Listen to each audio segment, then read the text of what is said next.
box in. I decided to show you since I haven't shown you some of these in a while. This is from Deck of Scarlet. Look at this badass formula, good ingredients. And I think, yeah. Oh, it's all different makeup. All different lipsticks. Oh my god. Oh my god. Look at all these. There's so many. I'm gonna have to try. Maybe I'll make like a reel and show all the different colors. But look at them.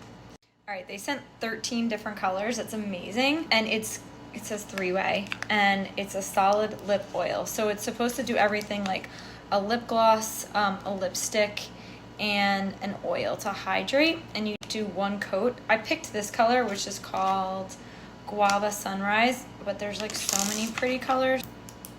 Oh. Okay. Oh my god, look at this. Can you guys see it? Oh my god. This feels amazing.